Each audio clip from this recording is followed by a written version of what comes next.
Are you listening? Damn.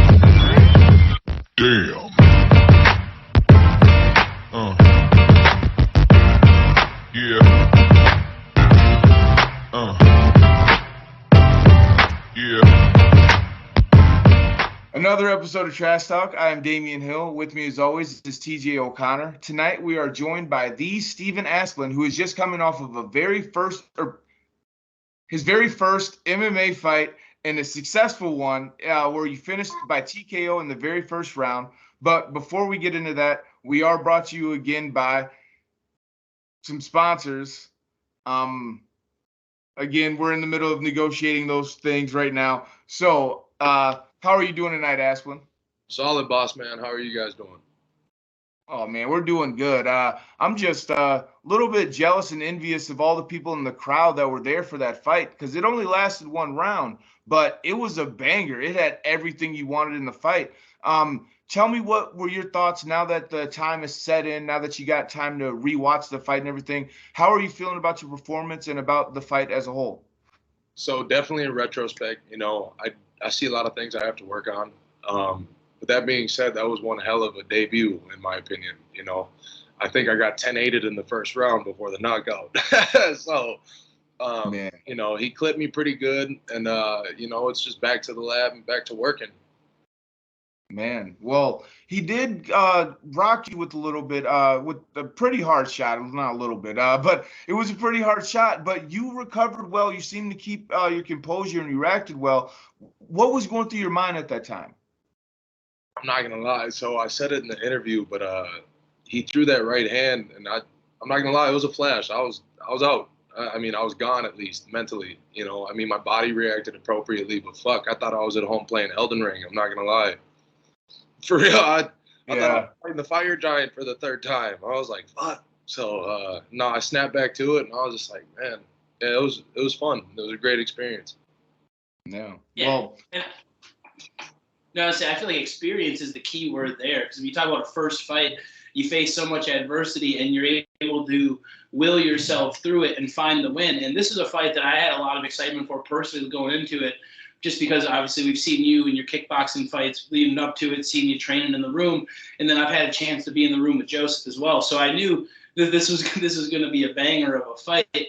What did you expect going into the fight compared for what you knew and compared to how it played out? So initially, I got my team got reached out by the promoter. I took this fight on 2 weeks' notice. I don't know if that was prevalent enough, but I had a shoulder separation in December. I'm not trying to make excuses or whatever, but I had only been training full time for like a week and a half, 2 weeks. And then they offered me the fight. I had 3 people back out of the March 21st bout with I forgot who that was supposed to be with, but yeah, I was like, fuck it, 2 weeks. I'm not worried about it. That's how we make our name, right? So leading up, I thought it was going to be a brawl. I really did. And I was excited because I saw his first fight and I was like, damn, this fucker likes to throw. But I knew he was going to look for a takedown. And so I worked on as much wrestling as I possibly could for the first week.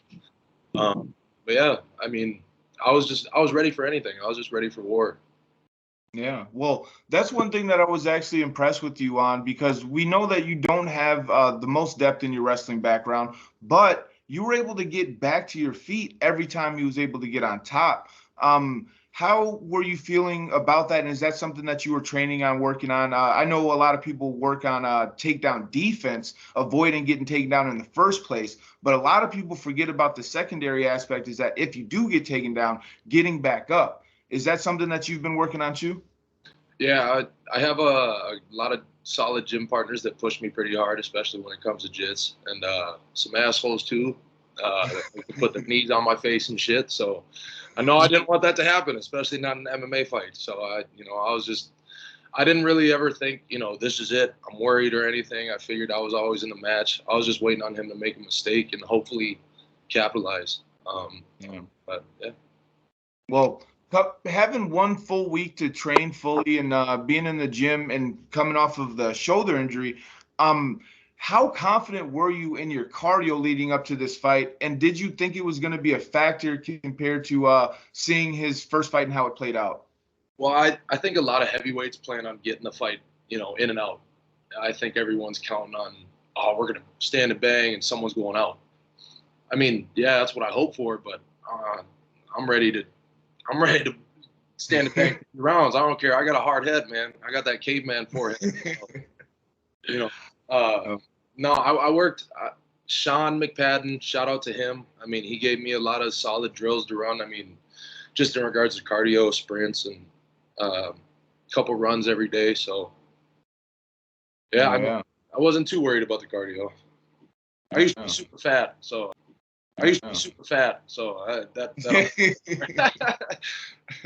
Yeah. Well, that's actually one thing too, is you actually have lost a lot of weight. I've seen you just recently posted the pictures comparing yourself to how big you used to be and how you are now. And honestly, man, I congratulate you on the work that you're doing and the work that I know you're going to continue to do, because it's definitely paying off. I mean, I know your opponent, Joseph, has a lot of power and is a strong man, but you put him down on his back with a big overhand right or a left. I can't even remember which one. It happened so quick. What was going through your mind when you finally were able to get the fight turned, when you finally felt the fight turning in your tables? You know what I mean? Right. I couldn't squander the opportunity, you know. In my head, I knew I was down that round. I figured with the takedowns, I mean, granted, I was able to get up. I feel like those shouldn't count that much, but, you know, he was on top of me for 2 minutes. And then on top of that, he clipped me. So in that moment, I was just like, fuck, this is the only way you're going to win, bro. You know, we got a 3-round fight. I just got 10-8'd in my eyes. So it's like, now or never, Playboy. Oh, yeah. Well, you come from a family that has been known for fighting, your dad especially, and then brothers as well.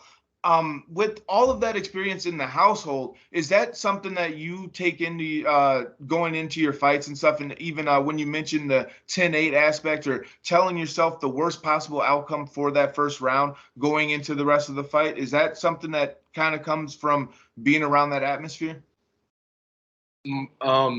I would have to say so, yeah. I mean, my dad, man, you know, re-going through his whole career and just being able to talk to him about the adversity he's faced and the opponents he's faced, it's like, why wouldn't I feel comfortable? At no point did I think I was done. You know, when he hit me, granted, I was out. Don't get me wrong. But as soon as I was back, I was like, motherfucker, I got to get mine back. So, hell yeah. Yeah, I was trying to stay patient. Yeah, no, it was definitely a very Kevin Asplund-esque fight. Big punches were being thrown back and forth. And I mean, it was everything. And one of the big moments I seen, you were talking about cardio, you know, right before, it's hard to say, you know, because you got the finish so much quick after, but when you finally got up and you kind of seen him take that breath, you kind of mentioned it's now or never. It's go time, what's going through your mind at that point in time? No, because I mean, obviously you didn't know there's only 20 seconds left in the round at that point. It's been a whirlwind. You have to have a somewhat of an idea at the end of the round.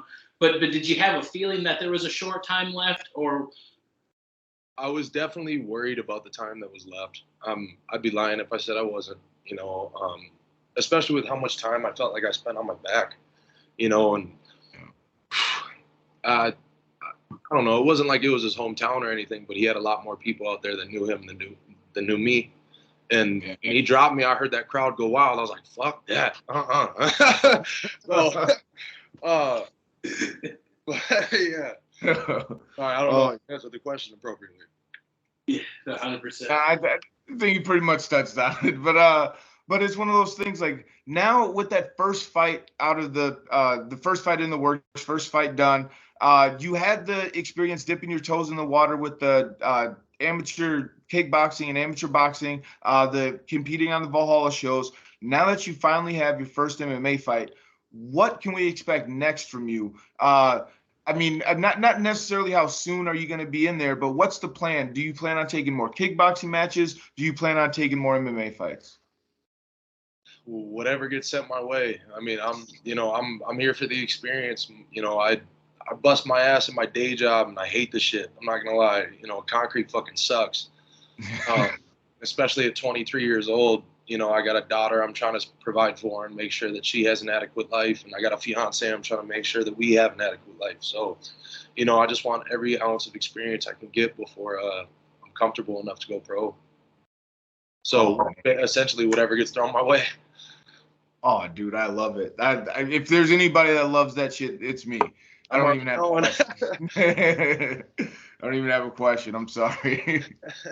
Yeah, no, that's the perfect answer. At this time, like you said, 23 years old, getting the experience, having that. I mean, your last kickboxing fight in December was a war, getting a chance to go all 3 rounds the first time. And then you come into this fight, you face adversity, out of state, get dropped, get up, get the first round win still. I mean, those are the stories that build confidence. A lot of people, especially non-fighters, might think going out and smoking a guy in 15 seconds will give you confidence, and it will, for sure. But I feel like feeling those rough moments and seeing what you can dig deep, that's where that real confidence comes in. So I am going to ask you, you mentioned the shoulder earlier. Is everything good on that? And how soon are you trying to get back in the ring or the cage? And when can we expect to see you fight again? You know, right now we're hoping for July. I had actually the guy from Canterbury, Goozy. You know, we're on good terms. We're buddies on Facebook and talk every now and again. But he's trying to get a rematch right then, and he's a big motherfucker. So, you know. Yeah, I mean, we've talked about training together. So honestly, I'm trying to get back in there July. I know he was looking for a rematch around then, and I think right now I'm gonna wait a little bit. You know, I just want to get a little bit more experience before that fucker touches me with them 4-ounces. Yeah. But yeah, we're hoping for July, and then you know, if everything plans to go well, hopefully September.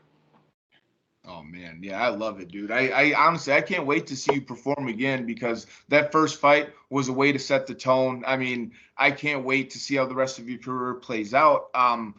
Now, at the end of the show, we'd love to give a platform for the fighters to thank anybody out there that's been showing them any support or any sponsors that you may have. Platform is yours, sir. I apologize because it might be a lengthy one, but no, my team and my goons, I wouldn't be able to do any of this without them. I mean, if it wasn't for them, I wouldn't have an ounce of confidence. And I mean, shout out to Scotty and Aaron for pushing me every single day, and shout out to Derek and Yeti and Sean for finding me, you know, tough matchups that aren't going to be a fucking walk in the park. Shout out to Chris McCoon for, you know, allowing me to train there and taking me under their wing. I'm grateful. And my dad, Kevin Asplund, you know, fucking, oh, he gave me a lot of stern words that reassured who I am and reassured what my ability is capable of, I guess. So I just like to thank them and my fiance, my daughter too. Oh my goodness, she gave me a lot of drive. I was sitting in the back of the fucking locker room crying before the fight, just looking at videos of me and her. I'm like, I can't lose. But yeah, that's about it. Oh man, I love it, dude. Dude, if there's anybody in this in the world that loves this shit more, it's or there's probably nobody in the world that loves this shit more than us, because I consider me and TJ, not for each other, but just in general, hopeless romantics. So I love hearing stuff like that, dude. And people watching this video, please like this video, subscribe to Trash Talk with Damian and TJ, and do not forget to reach out and to follow Steven Asplund on his Facebook. I don't know, I'm not sure about your Instagram, but maybe I'll post a link on the description of this video. Make sure you see his next fight, ladies and gentlemen. You're not going to want to miss it. Again, like this video. And TJ, will you send us out? Most importantly, every day, the golden rule: do not be a hoe. All right, dude. Thank you, Steven. Real talk, I'm trash talk.